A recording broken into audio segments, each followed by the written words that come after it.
The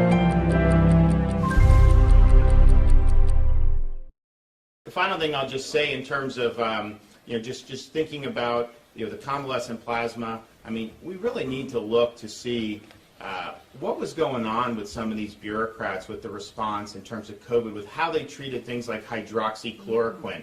I mean, it's not normal. I had doctors here saying they thought it was helpful, so we got it. Some disagreed, but it was almost like this concerted effort to not allow that to be discussed. And now you've seen different research where people have shown that that it may well have been beneficial. Why was there such a movement to squelch any inquiry about this leaking from the lab in Wuhan, which last year they called you a conspiracy theorist if you said that it leaked. Now we look at it, and that's the overwhelming evidence is that it came from the Wuhan Institute of Virology. So there's been a lot of issues, I think, along the way that were not addressed well by a lot of these bureaucracies. And the question is we need to do better next time, but we got to recognize some of the problems that occurred. And if we don't, people are not going to have confidence in listening to a lot of the folks. I mean, those Fauci emails, if you read some of this stuff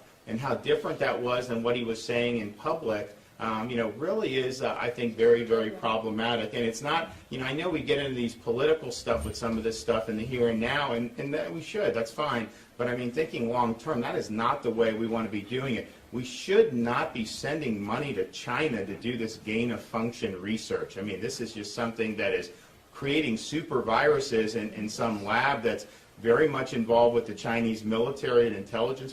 Why would you be doing that? I mean, it makes no sense, and obviously the results have been absolutely terrible. But all this stuff along the way, I think there were a lot of things where you kind of had the official bureaucracy and WHO and some of these other groups, they went all in on some of these theories. And it turns out, they really weren't accurate with what they were trying to do. And so I think there needs to be a full investigation.